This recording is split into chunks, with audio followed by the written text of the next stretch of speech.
Hello, and welcome to my History of Video Games adventure. In this segment, we'll be following the course of well-known video gameographer Tim Schafer. You may have heard of him. Nope? Well, you, because you should. So, just sit back and I shall tell you a tale of high adventure.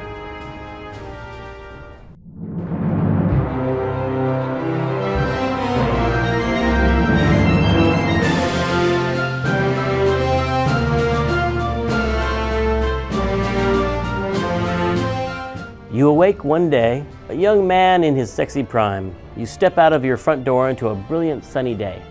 There are three paths at your feet. Only one will lead to your true destiny. Which path do you choose? A, go to college at University of California, Berkeley.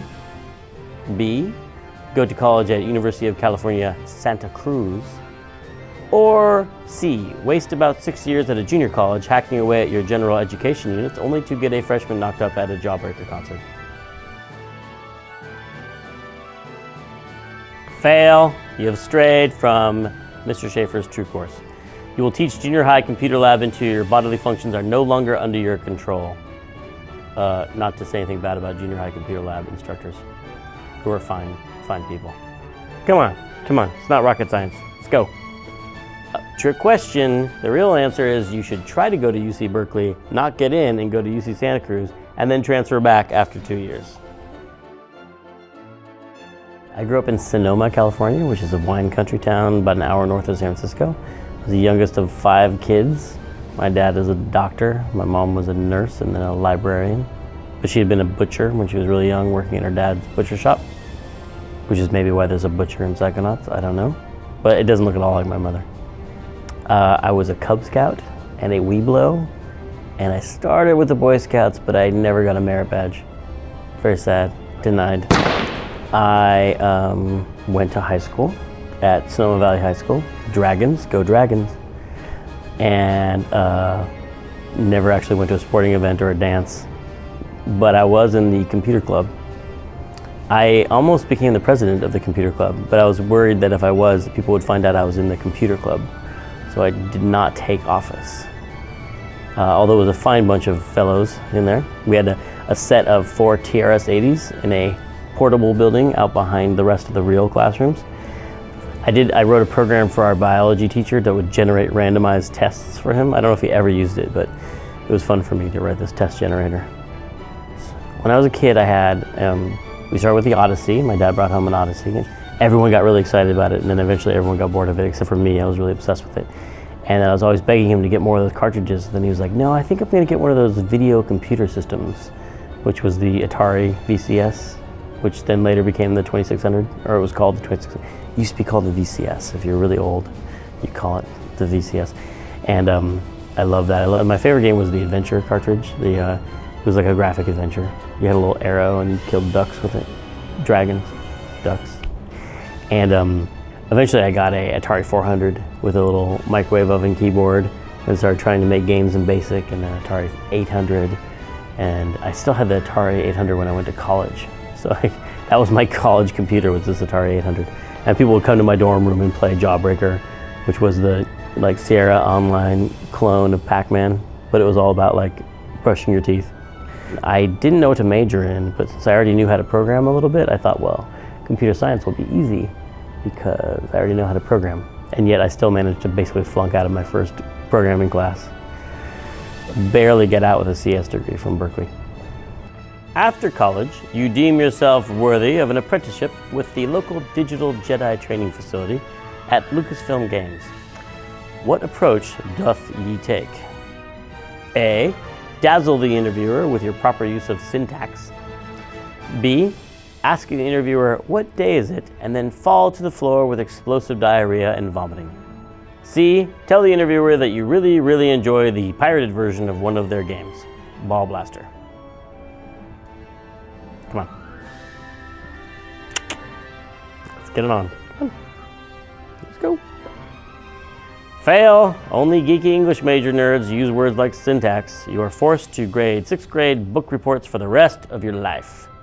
Not that there's anything wrong with 6th grade teachers. Fail, that's how I proposed to my wife. Pass. Things are looking up for you. You got the job, and now you are living the dream. I graduated in the spring and then spent the entire summer living at my parents' house trying to get a job, and I got rejected by Hewlett-Packard and Atari and everybody, the local computer store. Like, I just couldn't get a job anywhere. And I was getting kind of depressed, and I was gonna take a database programming job, and then I saw the listing for Lucasfilm games, which was really exciting because, you know, this was like 1989, so Star Wars was super cool, and the stuff that they were doing at Lucasfilm Games, the Lucasfilm computer division still included what would eventually become Pixar. So all that early stuff with Andre and Wally B and the early Pixar stuff was still kind of there. So it was like a dream job. I mean, it was a dream job right out of college to go work at Skywalker Ranch. There's like famous people there recording voice at Sky Sound, and there was free screenings of movies, and you could just walk around. And when we got our offices, they were like, you need some art, why don't you go down to the archive? And there was like concept art for Star Wars that we were just flipping through. Yeah, I'll take this ambulatory plant from the cantina and I'll put it over my desk. That's what I had the ambulatory plant. I did blow the interview, as I've described to the delight of anyone who's blown an interview. I did accidentally confess to pirating Lucasfilm games. I said I really loved their games, especially Ball Blaster, which was the name that the hacker who pirated it changed it to. The pirated copy was called Ball Blaster. And I just remember the sound on David Fox's voice, and he's like, oh, that's what it was called when it was pirated.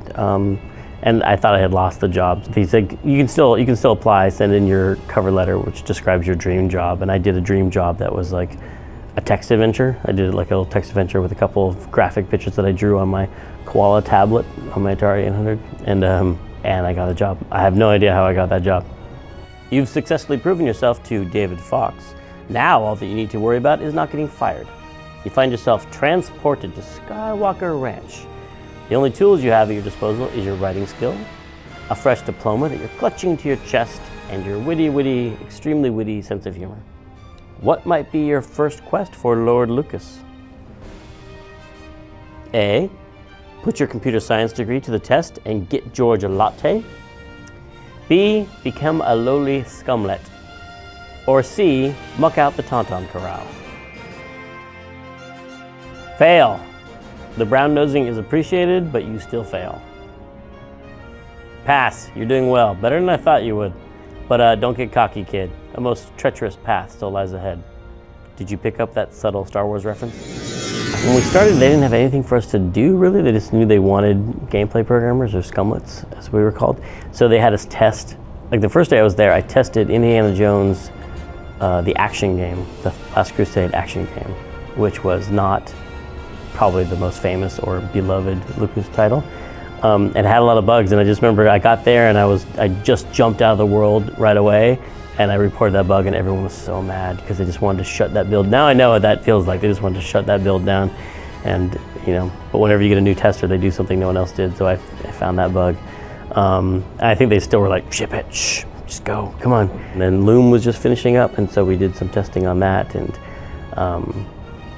then we were learning how to use the Scum system. So Ron Gilbert would come up and teach us little tricks in Scum, and then we would practice on this old Sam & Max art that we had that Steve Purcell had made just for us to learn with. And this was way before they actually made a Sam & Max game. So it was early 16-color Sam & Max Office that we would wire up to make the mouse come out, the rat come out of the rat hole, and we all modified it in our own way. And then we'd take assets from the Indiana Jones game and plug them into Sam & Max. I would love to see that actually still running somewhere, but it's long lost to history. Now picture this. You awake on a beautiful beach. An empty blue ocean lies before you, and a lush jungle to your backside. A scruffy dog wanders out of the jungle with a bone in his mouth. He barks something that sounds like, "Rrr, woof woof, grrr, LeChuck, bark bark." What is your response? A, is that a human femur? B, le fetch? C, who writes this amazing dialogue?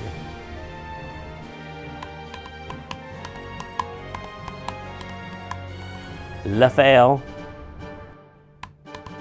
Pass. And I'm glad, in fact, that you asked, kind sir. Scum stands for Script Creation Utility for Maniac Mansion. and Scum U was the training program they put us in. And Dave Grossman and I were in that. We were writing joke dialogue and stuff, and Ron Gilbert picked us to work on his new game. He's like, you guys are writing some stuff that I think would be perfect for this thing that I'm working on called Mutiny on Monkey Island. We're like, okay. And so we started working on it, and it was this pirate game, you know, and it was cool. And I started working on the ship combat. I wrote this whole ship combat system with AI that would like cross your bow and fire cannons at you, and it was all cut from the game because it was, I think, too awesome for that game. And we were writing all this temporary dialogue, and I thought it was temporary, but Ron's like, no, this is what we're going to use. And I was like, but it's all casual. It's all, you know, it's not like we're not writing in piratey, you know, yar talk. And he's like, no, this is perfect. And so that's how we ended up writing that game. And we did the first game, and then we kind of immediately rolled into the second game. Except for a while, Dave Grossman went off and worked on the Dig, and then he came back and helped us finish Monkey Island 2, which was our first really crunchy game. Crunchy in terms of crunch mode. You know, Monkey Island 2 feels like it was like 4 times as big as Monkey Island 1, but in the same amount of time. So we just added people to the project and just worked day and night to get that thing done. After Monkey Island 2, LeChuck's Revenge, they said, okay, Tim and Dave, why don't you do your own game together? We want to do this sequel to Maniac Mansion. How about that? And we're like, okay. That seemed crazy that we were getting to run a project together. But Ron had this kind of idea of time travel. He's like, you know, Maniac Mansion would be great if you incorporated time travel. And so we started working with that design and brainstorming with him. And eventually Ron left at that time to go form Humongous Entertainment. And so Dave and I were alone with this thing, and we wanted it to look like a Chuck Jones cartoon. We're like a Warner Brothers, like crazy shapes, and the artists are really into that. Peter Chan and Larry Ahern. We really wanted to make this thing look like a cartoon. It has an energy to it that I still enjoy to this day. It has a kind of anything goes kind of feeling. After Day of the Tentacle, they said pitch us 5 games, and so I had a design document that had a sequel to essentially what would be Monkey 3, and a sequel to Day of the Tentacle, and a spy game, and a Day of the Dead game, and a biker game. And the biker game became Full Throttle, and then after that I made the Day of the Dead game. So I'd been thinking about it for a while. I had heard these stories. A friend of mine who spent the summer in Alaska and was hanging around this biker bar, and we talked about these bikers named Big Rick and Smilin' Phil, and their adventures at Sturgis and all these things. It just sounded like a crazy world, and that's, I think, the big impetus for me for making games is thinking about like a fantasy world that hasn't been touched yet. You know, like the Day of the Dead, or inside people's minds, or, you know, in this case, the world of bikers. It's like pirates, you know, it's like a fantasy world with its own rules and its own logic, but it's not like high fantasy. It's not like Tolkien-esque fantasy. It's like a different kind of alternative fantasy. And I started thinking about the characters that we were doing, which I really liked. Bernard Bernoulli and Guybrush Threepwood were kind of lovable losers, but I was like, what's the opposite of that? Like, what's the opposite of, who's a character who is cooler than most people are, like that you aspire to be? You know, maybe that would be something different to try. And so that's where the character for Ben Throttle came from, this leader of a biker gang. The Full Throttle was a big hit for us. Then they just said, what do you want to do next? And I had a little freedom, and but I did want to think about this new technology of 3D. Like, everyone's really excited about 3D, even though I love the style of 2D art. I wondered what could be done with 3D, but it still looked pretty bad at that time. Like, I didn't like the early 3D look. It always looked like someone had screen printed on nylon stockings a face and then stretched it over a cardboard box. But when I was looking at the folk art for the Day of the Dead statues, they would not model all the bones of the skeletons. They would just paint, they would make a torso shape and paint the bones on the outside, which kind of looked like early 3D graphics. They would like paint the bones on the outside. So I was like, well, you can merge the two and have a game about these papier-mâché skeletons in 3D. And I think our engine could actually handle that. So we took the engine from Jedi Knight and merged it with some of our scripting language stuff from Lua, which is the scripting language that we adopted, and we made the engine for what we call Grim Fandango. You go through a dark passage filled with smog and high-pitched noises and people honking because they think it's funny to honk in tunnels, only to burst out the other end and see an ominous white mist. 2 golden towers jut out of the massive fog bank. You're moving at high velocity, and a sign begins to appear up ahead. What does the sign say? A, no littering, B, dead men tell no tales, or C, slow to 45, double fine zone. Fail! Littering is encouraged before the Golden Gate Bridge, since it is at the mouth of the bay where trash will just be swept out to sea where it belongs.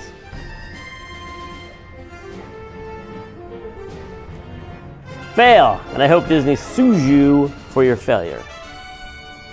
Pass, and your knowledge of roadside signing is shocking. Are you a Caltrans worker disguised as an adventurer? After Grim Fandango, I started thinking it was time to maybe branch out and take some of our team from Grim Fandango and start our own company, and that's when we made Double Fine. I started Double Fine with a really optimistic, like, it'll just work out. I'm gonna quit my job, we're gonna get a contract for a new game, like that. And I really didn't realize how hard it was to start a company and switch from PC to console and do all the things we eventually did. And it's a good thing I didn't know that, because I might not have done it. I might have been afraid, but I spent like the summer in my house and wearing flip-flops and a bathrobe, calling and trying to pitch the game, and Microsoft was the most interested and ready to go, so we went with them. The old rolling tunnel of crazy logs bit. An old one, but a hard one. What you gotta do is... who we kidding? You're never gonna make it through that.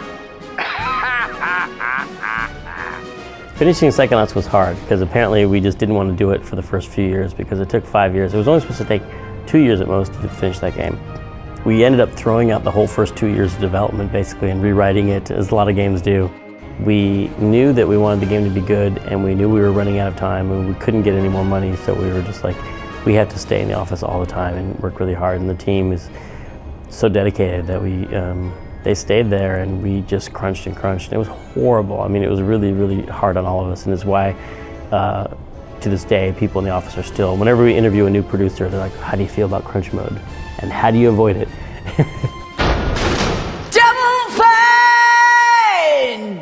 Our first office was a clog shop. There's a lady in there making clogs and handbags, and then she sublet it to us, and then we got kicked out, and then a hair salon is in there.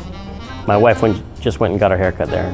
She says, I think this is your old office space. Anyway, and then we moved into a warehouse, which was really cool. All startup companies should at some point be in a warehouse to feel cool, but we felt it was freezing cold. It was unheated, and then in the summer it was blisteringly hot because it had no air conditioning. And it did have rats, which would come out at night. If we were working late, they would still come out and root through. We had this one programmer that always threw away his old McDonald's wrappers into the garbage can, and the rats would just go right in there and just root around in there. And then the sewers would back up every time it rained, and they'd back up into our office, so the toilet would back up.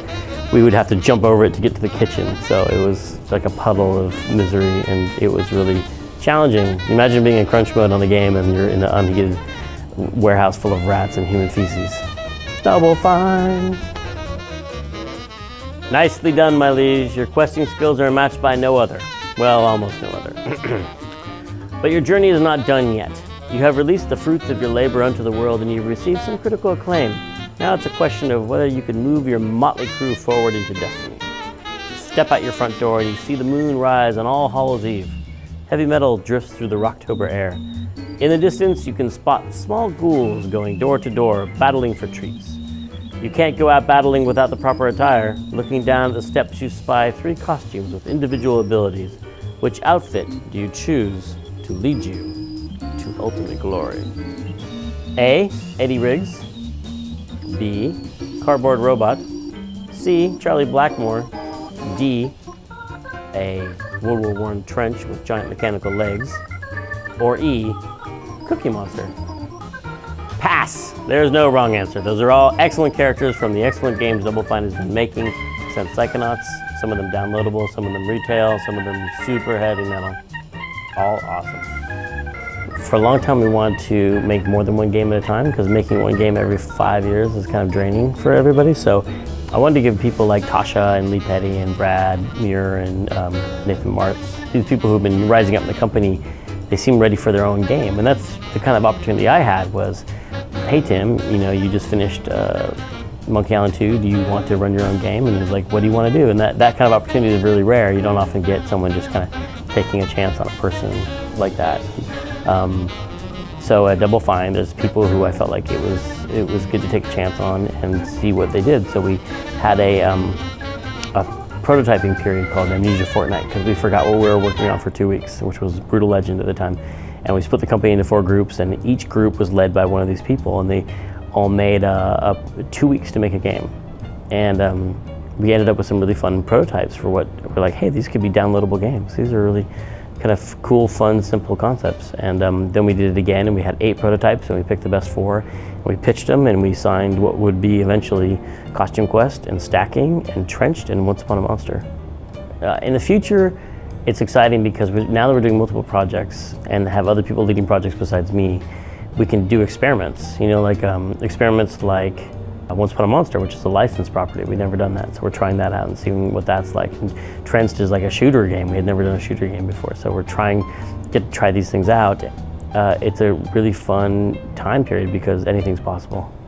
Double Fine is now like this big multi-cylinder engine with like, you have Lee's team and Tasha's team and Brad's team and Nathan's team, and so there are these different sources of games, and my hope is to get that running, and so it's so smooth and self-perpetuating that I can just jump on and be one of those and start leading projects again.